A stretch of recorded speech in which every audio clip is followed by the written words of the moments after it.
ating suporta, ng ating resources, ng ating pakialam sa isa't isa. It is also true na hindi lang pera yung pwedeng ibahagi. At may kita natin sa iba't ibang parte ng salita ng Diyos. Yeah. Basahin nyo lang sa 2 Corinthians chapter 9. 2 But, Corinthians chapter 9. Gusto ko lang i-appreciate yung ginagawa nyo at gusto ko mag-declare at magbigay ng konting direksyon sa kung ano yung meron tayo ngayon. Yes po.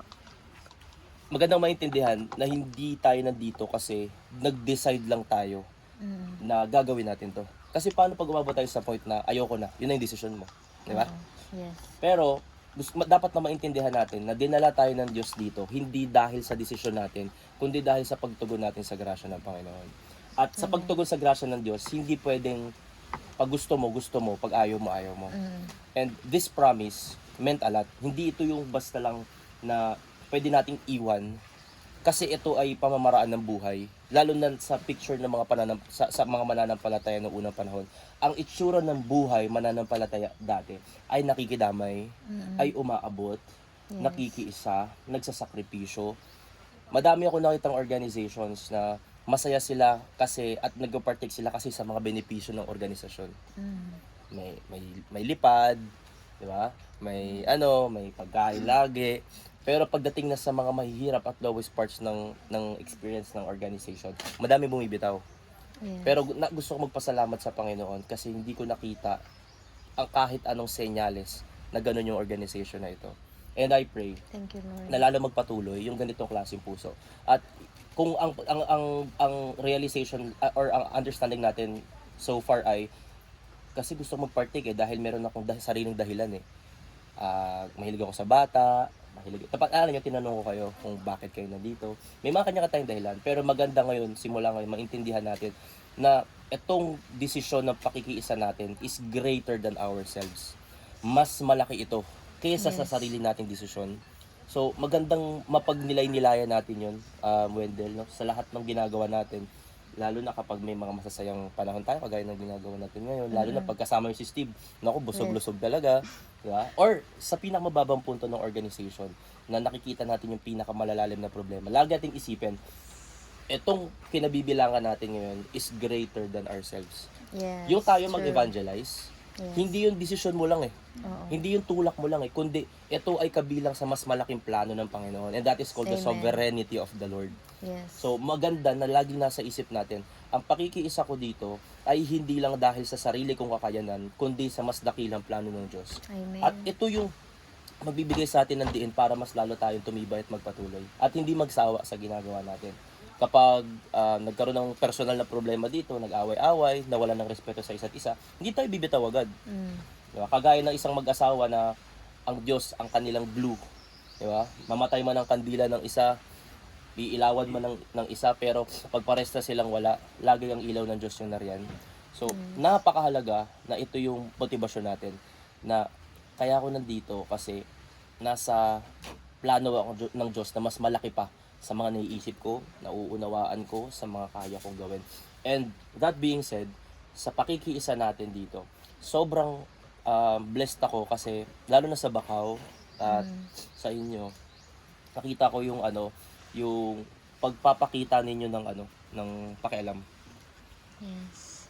Kahit mag-isa lang si Wendell, hindi ko naramdaman na nag-observe ako chill-chill lang pero tinitignan ko yung bawat isa. Hindi ko nakita na panghinaan siya. Parang ayoko pumunta kasi ako lang mag-isa. Oo nga eh. Tinatanong ko si Julie. Julie, okay lang ba doon si Wendell? Tama? Tinatanong kita, diba? Pero sabi ni Julie, okay lang. At nung nakita ko si medyo hulas lang konti, medyo parang napagod lang siguro, kailangan magpahinga. Pero wala yung puso na, alam mo yun, bad trip or reklamo, wala.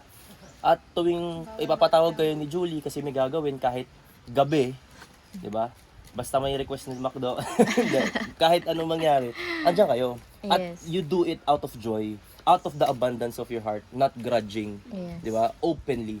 So, kahit totoo ito na pera yung pinatutungkulan sa konteksto na ito, by principle, as we give kung ano yung meron tayo, if we give it generously, Yes. yun yung nakakalugod sa Panginoon Itong promise na to ng mga taga-Corinto, kahit ibigay pa nila to kung grudgely, hindi to tatanggapin ni Pablo. Pero naniniwala, parang hindi to papahintulutan ni Pablo na mangyari. Kasi siya yung nakikipag-usap doon siya yung namamagitan. Pero nakita natin, in-express doon ni Paul na,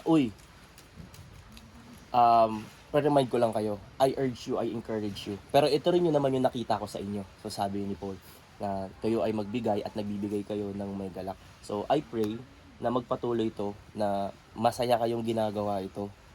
Amen. Lumawak man, dumami man, maging toxic man yung mga kasama in the future, andito kayo. At masaya kayong gagawin to. Because this is greater than ourselves. True. Nakikiisa lang tayo. Kahit mamatay ka, pwede magpatuloy ang pew kung loobin ng Panginoon. Oo. Pwede kang palitan. Pero hindi ibig sabihin, wala kang kwenta. Sadyang nakikiisa ka lang sa mas dakilang kalooban ng Panginoon. So, Amen. guys, pag dumating na yung panahon na hindi na tumibok yung puso para sa pew, isipin natin, hanggat tumitibok ang puso natin para sa Diyos, tuloy-tuloy lang tayo. Amen. Ito ang disenyo ng Panginoon sa atin. So, maraming salamat sa inyo. Thank you for letting me experience kung sino kayo. Okay? Yung nonchalant pero makulit. Yan. Si ate na parang tita. Yan.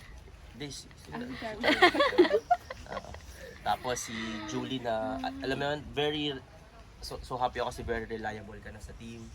Ayan, pag nagkikwento siya sa akin, para lang siyang nagbe-breakdown lagi. Pero ngayon, nakita ko yung strength niya, kung paano siya mag-isip. So, praise the Lord.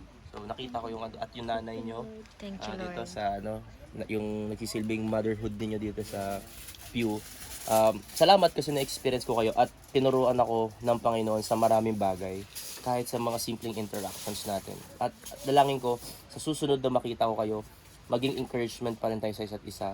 Yes. Mabless pa din ako sa inyo, mabless pa din kayo sa akin, Yes. kung nabibless kayo sa akin. We are So, blessed, Pastor. Yun. So, gusto ko lang i-appreciate yung bawat isa. At ito yung patunay na tayo ay mga biblical Christians. Yes. Na nakikita Amen. natin yung sarili natin na, alam mo yun, pag pinag-uusapan natin yung isa't isa, kagaya nito, nakikita natin yung sarili natin sa Biblia. Yes. Yun ang goal at yun ang dapat na klase ng pamumuhay. At Amen. maaaring paulit-ulit man ang mangyari, every Saturday, every Sunday, magtuturo kayo. Pero that's life. Yun na talaga yun. Yun ang disenyo natin. At hindi tayo dapat mapagod. So, guys, tuloy nyo to. Malaki yung future nito. Kasama natin yung Panginoon sa pew. Yes, amen. Buhay ang Panginoon sa pew. Amen. Hindi tayo pagkukulangin ng Panginoon. Diba nga, pag Amen. nainitan, o bumibili ng ano yun? Yung electric pa na malaki. Gulat na gulat sa akin si Frank. Gulat na gulat si Frank nung, kinuwento niya sa akin. Mainit daw. Kinabukasan, umalis daw sila. Tama ba yun? Oo. Tapos may industrial fan na. So, meron kayong CEO, may founder kayo, may kuya kayo na si Steve na meron talagang puso para sa ministeryo. Hindi tayo lahat perpekto. Minsan meron din siyang luck. Yes. Lalo na sa communication ng isa't isa.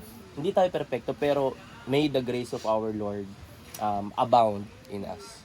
So, purihin ng Panginoon. Salamat sa inyo guys. Yes. Mag-enjoy kayo. Mag-enjoy tayo sa mga ministries natin. At kahit may magkatrabaho si Charvy, kahit ano man yung gawin ni Wendell, diba? Kahit madami tayong mga kumbaga side quest na gagawin, let it be na ang direksyon ng ating puso at espiritu ay maging papunta lang sa paglilingkod, Amen. sa kaharian ng Panginoon. Yun lang, pray tayo guys at pagpanalang natin yung pagkain. Lord, we thank you for this family. Salamat, Panginoon, sa Yes, Lord. kinukultivate mo na puso sa isa't isa, O Diyos. Panginoon, ang pusong ito ay hindi dahil kaya naming i-cultivate ang sarili naming puso, but you are the one who transforms us. Ikaw, Thank you, Panginoon, Jesus. ang naglalagay ng desire sa aming puso upang gustuhin ang mga kalooban na ayon sa iyo, Panginoon. Yes, Lord. Lord, ang dalangin namin, Lord God, let it be, Lord, na itong Pew Ministry ay maging immortal, Panginoon.